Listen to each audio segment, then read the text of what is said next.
Bom, meus amigos, tivemos pelo menos uma notícia boa nesse final de semana em meio a tanta injustiça, perseguição, revogação da Magnitsky e por aí vai, não é?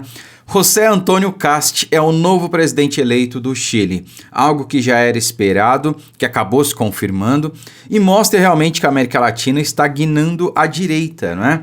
Foi a Argentina, agora a vez do Chile, algo que já era esperado, a gente vinha comentando aqui já há muito tempo no canal, né? O Boric não ia permanecer, não ia fazer um sucessor.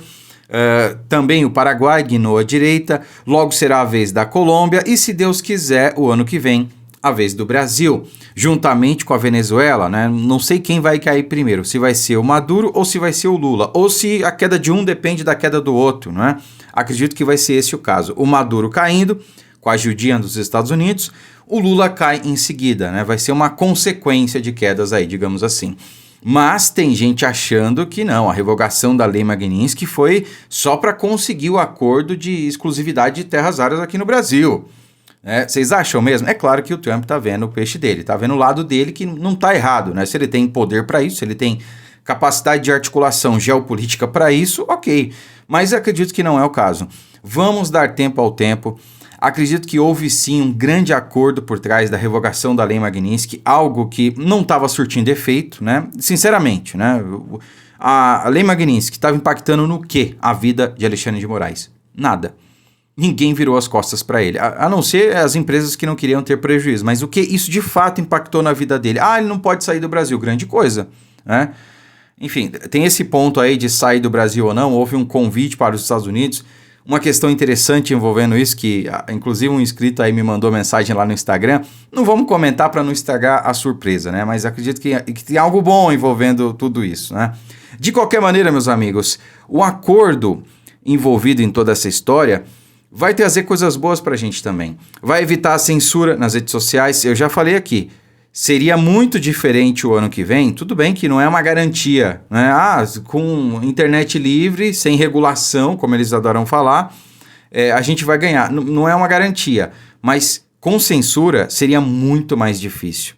E vale ressaltar que a cereja do bolo não é a presidência. A gente quer que o Flávio Bolsonaro vença. Eu queria ver Bolsonaro na urna. Eu queria ver Bolsonaro novamente na presidência, mas nem tudo é o que a gente quer, ou como a gente quer, ou no tempo que a gente quer. Mas o que a gente precisa é maioria no Senado. E isso eu sei que a gente precisa, e podemos até perder a presidência, mas tendo maioria no Senado, acredito que a vitória já será garantida, né? De qualquer maneira, a gente tem que entender que esse acordo trouxe para nós, então, a garantia de frear essa questão aí das Big Techs, né, da regulação ou da censura, e também algo que ainda vai ser exposto. Não foi só isso, eu tenho certeza. Então, além dessa vitória importante lá no Chile, que mostra realmente que a América Latina está guinando para a direita, nós temos que entender que a questão do Bolsonaro ainda não foi finalizada, ou melhor, da anistia, da dosimetria. Isso porque o projeto que agora segue para o Senado caiu nas mãos do senador Espiridião Amin, de Santa Catarina. Ele que tem interesse em consolidar o seu nome para disputar aí a eleição, para a reeleição lá em Santa Catarina no ano que vem. Ele até pode se candidatar, mas sem a articulação que a direita precisa, se ele não for escolhido, isso não vai rolar, né? Então nós temos lá a Carol de Tone e o Carlos Bolsonaro. Indicação do governador, outra indicação do nosso presidente Bolsonaro. Ficou sem espaço. Mas ele está lutando ali, está fazendo a sua parte para tentar consolidar o seu nome, né? De qualquer maneira, vamos ver o que ele falou a respeito da anistia. Olha só. O senhor vai levar esse texto para o Senado. Ainda existe essa discussão de transformar em anistia? A oposição está achando melhor ficar na dosimetria? Como é que vocês estão pensando? O meu pensamento, a minha convicção é de que nós vamos ter anistia. Eu não posso garantir que dê para aprovar agora em dezembro. Na pior das hipóteses, este texto tem como objetivo dar o primeiro degrau para a anistia, através da dosimetria. Não é o que eu considero correto, justo e verdadeiro. Bom, eu concordo plenamente aí com o que falou o senador Espiridião Amin, mas eu quero voltar um pouquinho mais. Algo que tornou essa fala dele possível. Ela só foi possível porque houve um instrumento de pressão para a gente sentar na mesa e exigir isso aí. Qual foi esse instrumento de pressão? A Magnitsky. A Magnitsky foi revogada agora, mas a que custo, a que preço? E eu não estou falando de terras raras, esse aí é o menor dos nossos problemas no momento, né?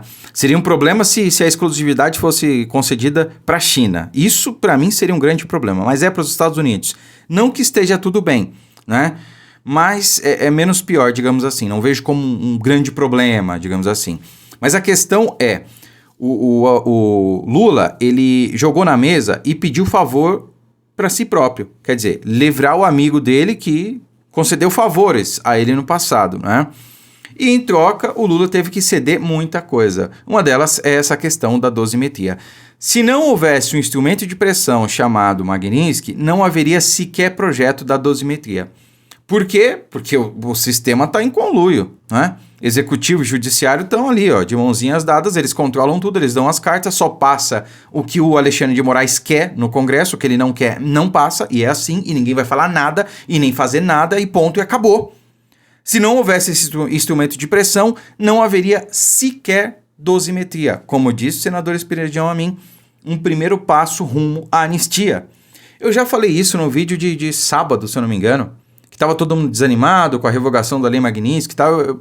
Cara, eu fiz um vídeo, cabeça fria, falando, pessoal, calma, tem um acordo por trás. Vocês vão ver que o que o Trump fez foi para beneficiar o Brasil. É claro, ele não é idiota, ele tem que ver o lado dele também. America First, ele tem que ganhar alguma coisa com isso. Mas de quebra, isso vai beneficiar o Brasil sim. Eu não vejo o Trump como traidor.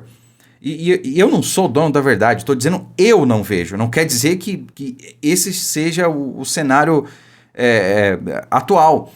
É a minha opinião, eu não vejo o Trump como traidor, assim como eu não vejo o Tarcísio como traidor, né?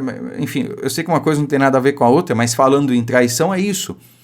O Trump, ele tá vendo o lado dele, claro, mas dentro do que ele tem de informação, dentro do que ele pode ou não fazer aqui do Brasil, e o que ele já fez e não teve resultado prático, a gente viu, né? A vida de Alexandre de Moraes seguiu normalmente, como se nada tivesse acontecido, ele resolveu agir. Não, peraí, eu fiz isso aqui, não deu certo. Então, o que eu posso fazer para ajudar a tirar os inocentes que estão lá na cadeia? É esse primeiro passo. É a dosimetria. Foi o que dava para fazer agora? Então, vamos fazer. Assim, o presidente Bolsonaro também entendeu. Todo mundo sabe que o aval foi do Bolsonaro. Antes do Trump seguir com esse acordo, escutem bem o que eu estou falando, vocês não ouviram isso em nenhum lugar. Antes do Trump seguir com esse acordo, teve o aval do Bolsonaro.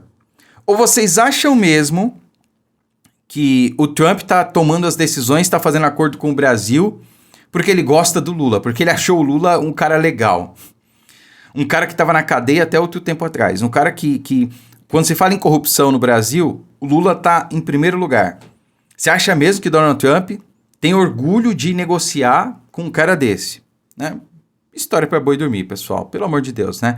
Quem conhece um mínimo de história americana, um mínimo de Donald Trump, da história dele, sabe que não é bem isso que está acontecendo, tá?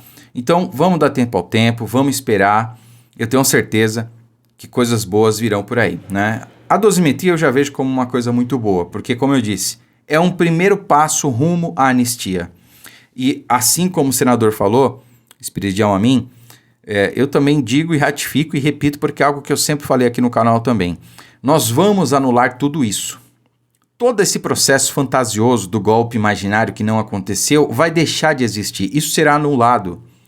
E os responsáveis diretos e indiretos por ele vão pagar na forma da lei. Eu não tenho a menor dúvida disso. Não é esperança, é algo que eu sei.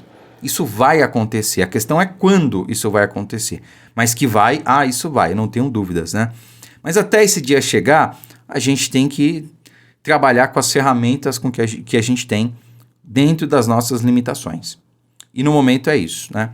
Enfim, uma boa sinalização, como eu disse aí no título do vídeo, um recado ao Brasil e um recado a Donald Trump. A América Latina não aguenta mais. E um recado pro povão, né? A história da cervejinha e picanha, que rolou lá no Chile também, como rolou na Argentina, como, enfim, acontece em todos os países que foram ditaduras, que guinaram a esquerda. O povo já não acredita mais, graças a Deus, né? Curta, comente, compartilhe o vídeo, fiquem com Deus e até a próxima.